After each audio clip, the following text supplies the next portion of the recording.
actually, they at that point I found out they weren't too far ahead of me.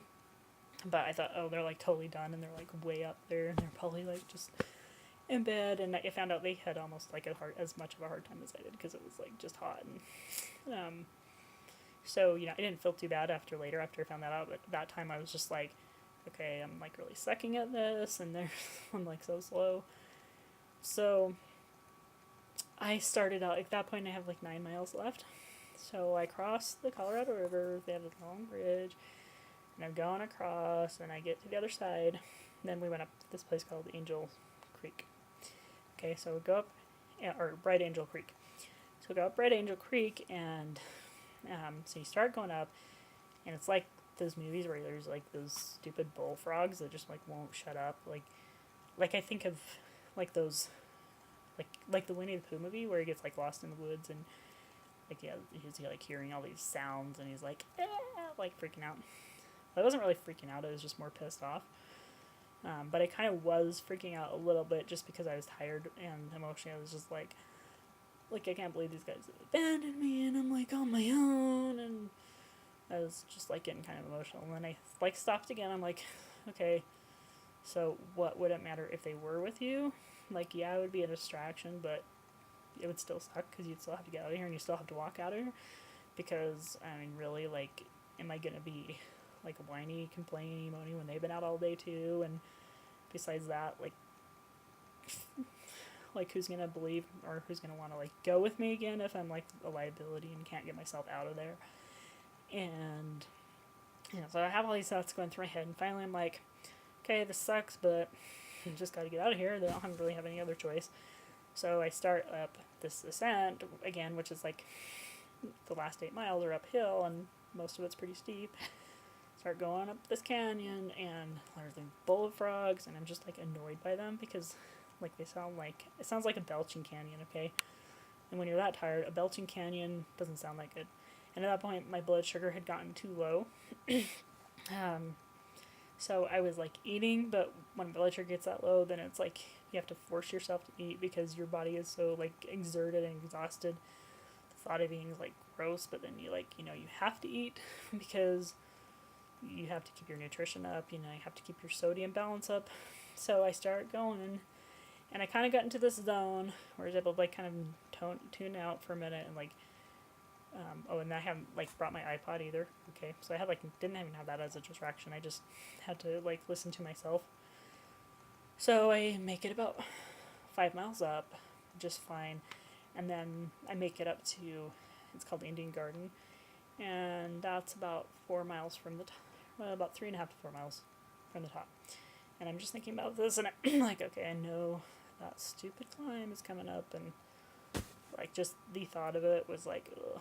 But I get up to Indian Garden and I look up and I see near the top where the exit of the canyon is, I see these 2 headlamps, and I'm like, oh, I think those are those guys. And if that's true, then they're really only about 3 miles ahead of me. So I'm not really doing too bad. And it did end up being them. So I'm like, oh, okay, well, I wasn't doing too bad. So that gave me like a little bit of hope. But then, but then I got up to where the climb starts on the steps. And I was so tired, like seriously freaking tired. I was like falling asleep tired. By that time, I'd been out probably close to 20 hours on that trail. And I started going up it, and I just like was losing energy. I was like steam, was just exhausted, and I'm moving so slow. And I'm just like, I have to sleep because I cannot emotionally handle this course. I can't emotionally handle it anymore. Like I really was that tired. So what I ended up having to do is, like I thought about again, I'm not in trouble, I'm prepared. I feel panicky because I hate this stupid course by now, and I just want to be done, and those guys are probably, like, feeling great, and I'm, like, just not as good as them or whatever. So, I'm kind of, like, having this little self-loathing moment. I'm like, okay, what I really am is I'm tired. So I ended up kind of bundling up a little bit and putting myself under a rock where it was kind of protected from the wind, and I just fell asleep for about 45 minutes to an hour at least. I mean, it was at least that long. Then I woke up, and like that was like exactly what I needed. And so I was able to go on. And at that point, it was still difficult. Like, I still had like 2 miles left. But I'd had at least enough of a little rest. I could get up. I was kind of out of food. I was like almost out of electrolytes, tablets, and salt. But I was slow because I was just so exhausted mentally. But I eventually, took a lot of mental effort to do those last 2 miles. But my other thought was like, I can't really stop on the trail at night and just sleep for the night because I'm afraid that the guys will worry and then they'll have to come down after me when they've like already gone the same distance or like send search and rescue, and I don't want that to happen because I had no way to communicate with them. But otherwise, maybe I could have slept on the trail somewhere till morning, but I couldn't do that because I had to get out and let them know I had gotten out. So I just went along. It seemed like this stupid trail was never going to end, and it finally ended. I finally got to the top, and then I was like, I couldn't find my car, and that took another half hour. That was interesting. And so then I got to my car, was able to notify the guys, like, okay, I'm here. And I was exhausted. I went back to my campsite and just, like, fell asleep. I had only had, like, 1 salt tablet left, and the problem was I need to restore salt about, like, really I should be having, like, 3,000 to 5,000 milligrams within an hour or two after that long of an event. I only had, like, 300 left, and I had, like, a couple of clementine oranges left in my car, and like I ate those, but I was like so exhausted, so I had to go to sleep. Well, I woke up the next morning, and then my friend Brian, who had gone down with me, woke up and we were talking about it, and he's like, "That is the toughest course I've ever done." I'm like, "Really?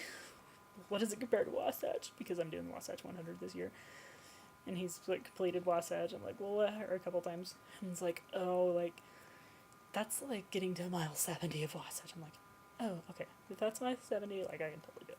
Like, yeah, but, like really. But I learned a lot from that, about my nutrition needs, about my sodium needs, about, what I needed to get out of there. And I also learned that, and I already knew this, but it was another reinforcement that a lot of times in life, we feel like we're in emergency situations. And it feels like an emergency, but if we react to it like an emergency, we can actually create the emergency and make it worse for ourselves.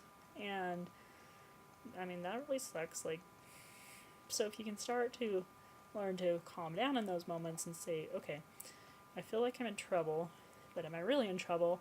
It's like, yeah, I might be scared. I might have all these irrational thoughts going through my head, but are they really true? And then, make good decisions. So, like, not crossing the Colorado River on the chance that this guy might be a weirdo and he's probably really just a hiker, and, like, my thoughts are kind of going crazy, and really, like, had I thought through it more, like, I'm pretty aggressive, and I actually at that point did, and I, like, pulled out my little mace thing, and I'm like, okay, like, I can knock somebody out. And probably actually could. I probably could knock somebody out. So anyway, things like that where, you can panic, but if you can, like, stop panicking and think through it logically, and it doesn't even take that long, like, make a logical, rational decision that's going to keep you the safest in life. And you can do that with life. You don't always have to react with your eating disorder or with other self-destructive or impulsive behaviors that are really going to make it in the long make things worse, because that's what they do. They make things worse, not better, even though in the moment it might feel like something that's going to save you, but it might be the Colorado River that you're jumping into and you don't have any control, and you're rushing down faster than you can get out. So that I got through that experience, and then I talked to Brian and my friend Jim and found out they had just as hard of a time, and then I was like, oh, I'm okay. And then, your perspective changes when you feel like, oh, it was just hard for them, so I'm okay. So this is already like 3 videos this week, but hopefully if anybody's watched this all the way through, it's been useful for you. And I will talk to you next week.